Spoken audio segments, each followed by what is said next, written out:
you know. Okay.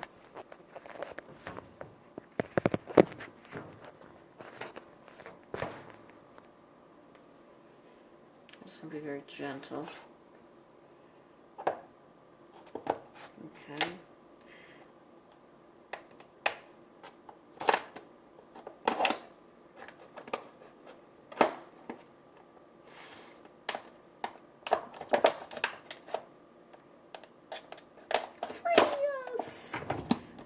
Be free.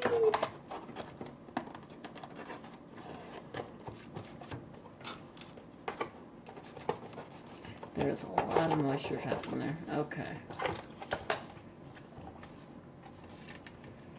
Once I get this guy open, just be careful. What I want to do next is I want to begin the process of gently rinsing the seedlings off.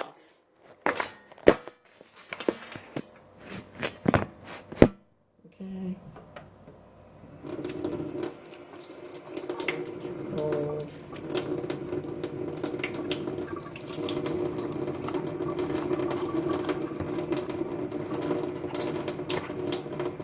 One.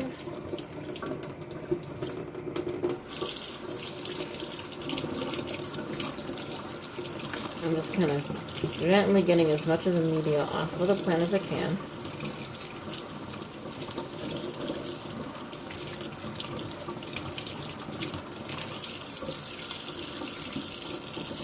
No, it's not clean.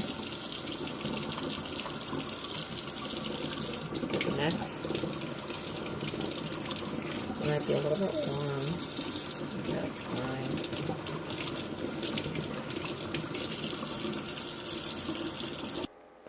Alright. So everybody's been removed and rinsed, so I'm just going to start 4 groups so that I can get 4 pots going. Alright.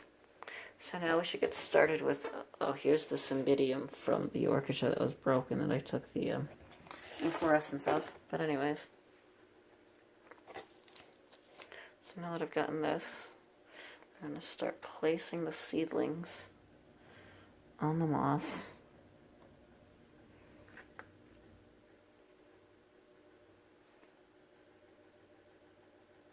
Taking care to ensure that the roots are in contact with the moss and that the plants themselves are at the rim of the pot.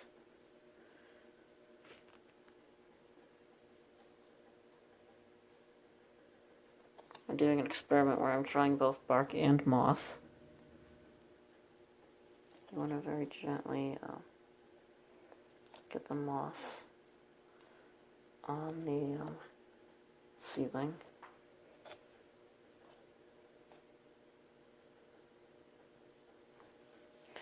Remember that since these were just in tissue culture, they are not going to be able to cope with the room air for very long.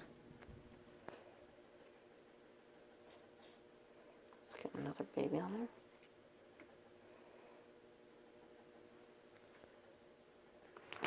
Alright, so now that I've, hi Riley, gotten the seedlings in, I'm going to put a bag over to keep humidity levels up for them. Alright, so I've got 2 bark and 2 moss groups of deflasked seedlings. So I'm going to leave the bags around the pots for now. And over time, I'm going to slowly allow more air to come in. Because they're just out of tissue culture, they haven't really developed the proper regulation of their stomata or the holes in the leaves that allow water in and out. And so if you weren't to cover them with plastic, they would lose water way more quickly than they could take it up, which would kill them. And so you want to slowly reduce the humidity that they experience so they develop that ability to regulate internal water. As they grow, they will require fertilizing quite regularly, but you want to allow them to acclimate to ex vitro conditions before you start fertilizing, only because if you're not careful, you can encourage mold growth and you can burn the delicate new roots that don't really have any protective coating to them. So I'm going to put these up in the greenhouse tent upstairs in the bathroom so that they have a nice mild condition. Some of the smaller ones might be slightly buried under some of this material. I'm sure that, a good number of these guys will survive. Maybe the tiniest ones won't, but that could just be because of how small they were when deflasked. So we'll just kind of follow these guys along. I'm going to let them be nice and sheltered for now. As they get older, they'll get more light, more fertilizer, and more vigorous care. But right now, they just need to be left alone until they can hold their own.